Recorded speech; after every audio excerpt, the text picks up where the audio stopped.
quite the perfect track, especially given the time and the next exhibitor, our first exhibitor for today. I don't even know why I'm saying exhibitor, because she's a close and personal friend as well for Sabras. She's done makeup from Navin Kundra to Isha Sherwani to Raj Balan to Rishi Modi to Karan Thakkar and Crystal D'Souza, and she wakes up looking just as good. And I don't know how do you do it, Leylah? Welcome. Thank you, Rishi. I don't know how I do it. I wake up and I'm just pretty. That's just how it is. Lucky whoever your partner is, or whoever you're waking up next to, whether it's your mom, dad, partner. But thanks for joining us, by the way. Thank you so much for being part of Shadi Week. And I would have never thought that I would have, be sitting opposite you, because, I've known you for years. I know, Rishi, it's quite a surreal moment. I mean, you're right, we've known each other for years, and never in a million years did I think you'd be interviewing me. It's not an interview, it's just a quick chat, because this is what I was telling you when I approached you for Shadi Week, and I really wanted you to be part of it, because you've been, whenever we needed a hair and makeup person, or that person who could look after our face, because we're in the public eye, we just need that confidence boost. You've been there for Sabras, so it was really important that we bring your work to people's attention. For those of you or people who haven't come across you, and it's wedding season, and it's all about, questions, people asking about prices, people asking about do's and don'ts, whether it's the bride or the bride's mother or the bride's father that need that pick me up. And, people are mistaking we're not trying to hide people's faces, change the way they look. It's just enhancing or make them feel a little bit more confident than they usually do. And that's where people like yourselves come in. So, how long have you been doing this for, Leylah? I've been doing makeup for over, I would say, a good 15 years of my life.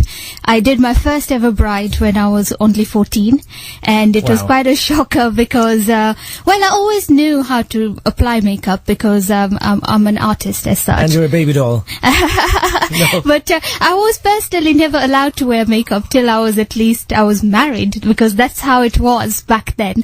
So I was 23 when I first wore makeup, and that is when I was married. But before that, I've been doing makeup since I was 14 for others. So it's been that long. Wow. And is it just weddings that you concentrate on bridal makeup? Or, what's your clientele like? Right. I do a lot of brides. However, my background is in stage and theatre. And that's where I come from in terms of afterwards. I focused a lot. Past 10 years I've just been stage and makeup, film, things like that. Brides have come a lot later to me, and that it has been out of demand as opposed to me going out looking for them. So there's just people who've seen images of my work and just approached me and asked me, could you do my makeup for my wedding? And as a result, for the past many years, I've been focusing on brides as well. It has been very good. My personal ethos for brides has always been giving them a more natural look. I believe that brides need to look brides and weddings are very classic, and I feel that when a bride looks at her photo after 10 years, they should still look like the wedding was yesterday. The makeup should never give it away. Those photos of 80s when you see your parents or someone's photos and you're like, Mom, your wedding was definitely in the 80s, because look at that hair. And I feel that should never happen. So that's why my work tends to be more on the classic side as far as brides are concerned, and that's how I like to work. So, how does this work? Okay, now I'm really new to this. Let's say I'm getting married and I want to send my bride for a consultation. Do they have to pay for the consultation? What if they don't know what look to go for? Are they able to then approach you to say, can we try different looks, or do you then recommend something? How does it work? How does the initial process work? Okay, now the way I work is that I always like to meet the bride first. And I believe trials are very important, because what happens at a trial is that it's almost like a dress run. It's like a rehearsal for the wedding. And we can spend some time, going through different looks, different things, because sometimes a lot of my clients are the ones who don't wear a lot of makeup anyway. Okay. They like to look a lot more natural and neutral. And they'll say, I really don't want to look like a drag queen. oh, I really don't want to look like a ghost. Yes. So then I kind of work with them to reach that medium where, we've got enough so photos and everything will turn out good, but we don't even have that much that they look like a completely different person. So that's what trials are for, and that's what consultations are for. So I always tend to ask my brides to bring along images of the kind of work or looks they like, and 9 out of 10 times what they've brought is not what they'll walk out with, because what they think will look good on them will not necessarily work. Or actually the opposite might happen. They might have not even thought something would look very good on them, but would actually suit them. So that's why I think trials, consultations, these chats we have over the phone are so important. I can imagine, and especially with different skin types as well, what are the initial questions you'd ask a bride, and what do they need to prep for before they have that makeup done? Right. A lot of the times when I meet brides at trials, that's when we look at the skin, and I think actually, your skin is too dry, the foundation is going to look a bit flaky, or your skin is too oily, the foundation is going to look a bit too oily, the base and all of that. So what I then tell them is I recommend certain steps or treatments for them, or actually ask them to go and see someone who can help them to bring that balance back into their skin. Because you see, with makeup, I think, Rishi, is that if your skin is good, the makeup will look good. So the first step to having very good makeup or making your makeup look good is to look after your skin. So it all starts from months before the wedding. It's not on the day thing. So that's why trials months in advance are advisable, because then, if something's not right with your skin or something, you've got enough time to go and have that corrected. So yeah, that's how we work. So how much time would you recommend to a potential bride to have to book this consultation, so in case they have any issues to iron out? I would think at least 3 months. 3 months prior to. Yes, because also certain treatments they might go for might work for them, might not work for them. So at least that allows them enough time to recover, if that makes sense, because with a lot of girls, I know there's the general rule of cleanse, tone and moisturize, but that doesn't work for everyone. For some people, that will not work, full stop.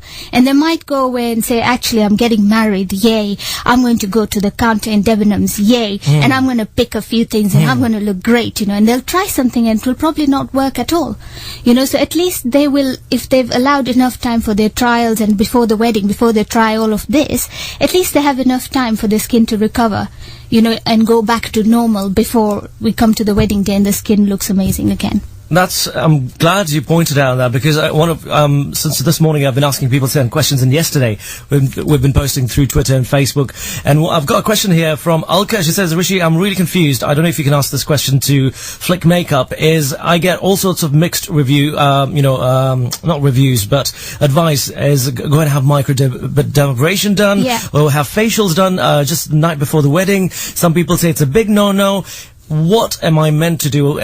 Is it advisable to have things like facials or treatments done on your face just to have that glow, apart from makeup, or what would you recommend? I think it's advisable to have facials and, stuff. But like I said, start having them way in advance, because that way you know how your skin is reacting to it. Don't do it just before the wedding. In fact, the week of the wedding, your skin should look so amazing by then, that even if you're not wearing makeup, because there's some of the vidis and some of the, ceremonies we have where, you might not necessarily need to wear makeup, like PT, or for instance, or Maya as people call it. Yeah. So sometimes it's also very nice to have the no makeup look. So if you've worked on your skin for months, by the week of your wedding, your skin's already sorted. And then all you're doing is, whether you want to wear makeup on certain days, you don't want to wear makeup, your skin should be in that condition by then, where you can even go with maybe minimum, if you really must wear makeup. Yeah, it's true, and I'm glad we're talking about this, because even in my personal family, I won't tell you which member of my family had a facial done 2 nights before. It wasn't her wedding, but she had facial done just as you do. Was it you, Rishi? No, I will tell you what I did though. I had a blunder as well. But then, she reacted to the products of, you don't know what the client is using on you for facials and stuff. And, of course it reacted, and she couldn't attend the wedding, because you need to look at least half decent or just fresh, or yourself.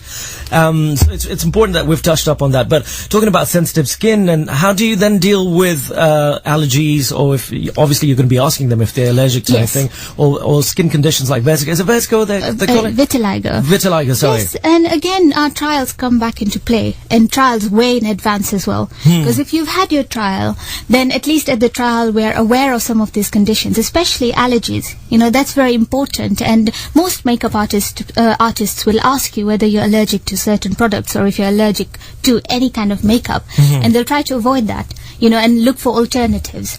Right? Same with vitiligo. It's a skin condition. You know, it's not curable.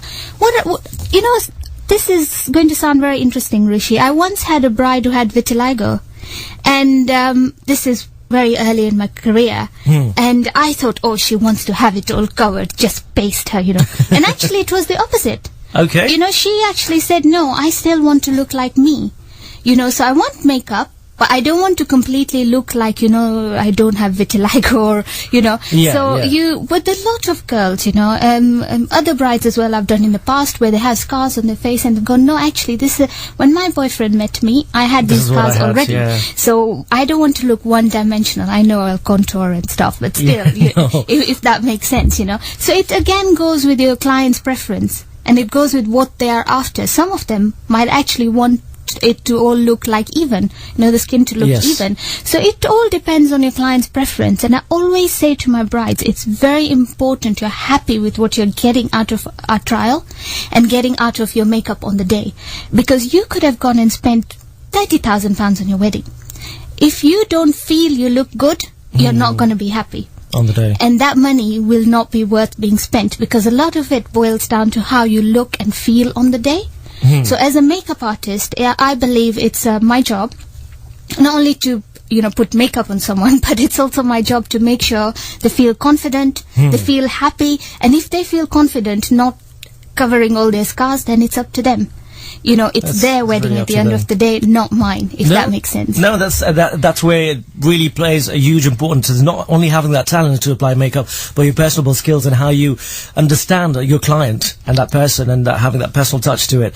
And we're talking about skin conditions. I had another question yesterday, without saying, she didn't want her name to be mentioned, but she says, Rishi, have really bad thinning hair at the front, and could makeup help in that sense? What would you suggest? I mean, have you had clients with issues? Do you accept clients with these issues? I do, actually, because well, to be honest, technology in terms of hair is so advanced now. You know, you get hair pieces, you get all sorts of things that you can use. And do you help with that? Oh, yes. Okay. I have had brides in the past with alopecia, severe alopecia, you know, who felt that, you know, and unfortunately or fortunately, with a lot of our Asian weddings, the head needs to be covered, but, you know, the hair needs to be up. You know, and when you pull the hair back and you're trying to back comb it and there's alopecia, you're damaging the hair even more. So, you know, then we have the technology, we have the products, we have hair pieces and stuff you can now use to, you know, make that hair look fuller and thicker and make sure the bald patches are not showing. So you can, that's amazing. I didn't know, because I thought makeup artists, they'll only work with certain faces they can. If they can't, then they'll refer you to, you know, someone else who can help you with that. But knowing, because you've been doing it for so long, it's important for clients to know what you can do, what you can't do. And obviously, if all they need to do is just pick up the phone and ask you what they're looking for, and you'll be able to tell them whether you can cater for that or not. And we'll be giving out your details in just a bit. But just to sum it up, I mean, Leylah, what would you say are the do's and don'ts leading to the events on the days of your wedding? Well, I like to tell my brides, please make sure you sleep well, but that will never happen. No. And I'm also very quick to point out that it will never happen, you know, because if you're going to have eye bags, obviously that means more hiding of it. And the more makeup I put on you, the worse I'm making your eye bags, really, you know. So, but that will never happen. So, you know, some of this general beauty advice, like make sure you've scrubbed your skin to make it look nice and fresh, make sure you've scrubbed your lips, because a lot of people will scrub their faces, but they'll forget that the lipstick will look flaky if your lips are not scrubbed. How does one scrub their lips? Well, there's the expensive way and there's a cheap way. Tell me both, because I've never heard of that. Right? The expensive way, you go and buy a nice little lip scrub. Okay, you can. Oh, there's something called a lip scrub. Yes, there is. Okay. Or you can just use your toothbrush. I've heard of that because I've got a huge spectrum of friends, and one of the girls, she's like, I want to have a pouch, Rishi, so I'm going to be scrubbing my... Now, it makes sense now why she was doing Now, it. don't scrub them too hard, but just lightly scrub your lips with your toothbrush and just get rid of the dead skin. That gives such a nice, when you put any lip balm. Lip balm is a very important product again because it keeps your lips nice and moist, avoids them cracking and all of that. So yeah, just nicely scrub them and then put a little bit of lip balm, and that will just make sure your lips are prepped for later, for when the lip conditioner comes on. And when you're talking about products, stuff like lip scrub and things like that, do clients have to bring their own products, or do you use your products on them? How does it work? Right. Skincare is obviously the client's responsibility, because a lot of the times, like I said, if they've been recommended a facial or a skincare regime, then that's what they're following. Yes. However, makeup for the day is normally my responsibility. Okay. So I would make sure... And I tend to use mostly top-of-the-range products, and the reason for that is obviously some of the products are made for professional makeup artists, and they stay longer and all of that, so the whole day you're not needing to top up and all that. However, there are certain products which, if the bride thinks she really likes, for instance, a lipstick, and she's using on the day, I will recommend they get one, because that's probably a product they can use later as well. Because if they like it, and it's a good investment, because when someone's newlywed, a lot of the times we have these dinners to go to. Of course, it lasts everywhere. a long time. So if you've kind of invested in a small little kit, which I'm happy to help them with to pick as well. Recommend to them, they can easily just do their own makeup as they go along for all these little parties and things they need to attend after the wedding. So on the wedding day, yes? Do you spend the whole day with the bride just to see if, because she's going to be changing in different clothes possibly, or the reception, or is it just the makeup done at the morning and then you have to leave? Right, it depends on the event. Because say if they're getting married, it's the Indian wedding ceremony only, and they only need to be ready for 8 and that's it. Then I'll go in the morning, get them ready, that's it. They will have their little touch-up kit, and they can go sort themselves out for the rest of the day. However, if there is one of those where, you sometimes have a registry in the morning and then in the afternoon you'll have the Indian wedding and then you'll have the reception or something, sometimes there are 3 events in a day, sometimes there are 4. I'm more than happy to go and stay with them for the day, so every time. In fact, I always make sure that in between I am prepped and ready for them, so when they come back to get changed and get ready, everything's sorted. And all we're doing is, instead of wasting time, we're just quick. So the bride gets more time to spend at her wedding as opposed to spending the day getting ready, if that makes sense.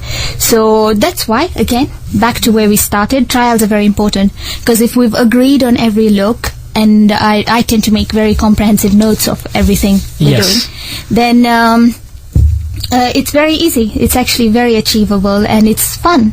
Because it's almost like working in stage and theatre again, where the actors come off stage and you're quickly getting them dressed, quickly getting them ready, and pushing them out. Go back, go get married, go enjoy your reception. That's great, it's fun, and that's the whole rewarding bit about this, this profession, and how, a lot of people have been asking me how to get in contact with you. Do you want to give? I think it's best if you give your details. What's the best way they can contact you? For example, your Facebook or your website or your number. Right, I've got a Facebook page. They can go and like that, which is at Phlik Makeup. Okay. With Phlik, Phlik is spelled P for Papa, H-L-I-K, Phlik Makeup, or they can become friends with me on Facebook. Again, They can be Phlik Facebook Makeup, buddies. P-H-L-I-K. Okay. They can call me on 078-9488-0527, or they can email me on info@phlik.co.uk. All right, super. That's what we wanted, because people have been asking me left, right, and centre, and I've had a lot of tweets as well. So Leylah will be here representing Phlik Makeup later on from midday. Yes, from midday. Makeovers on me, probably the other Sabras lot, and have a lot and of your fun. listeners, if any of you are out there and you want to come, you have time and you want to come and have a makeover, please drop by to the Sabras studio. There you go, the gorgeous Leylah live in our studios as part of our Shadi Week. More details on that later. This feature is a commercial presentation on Sabras Radio. Your station with more music.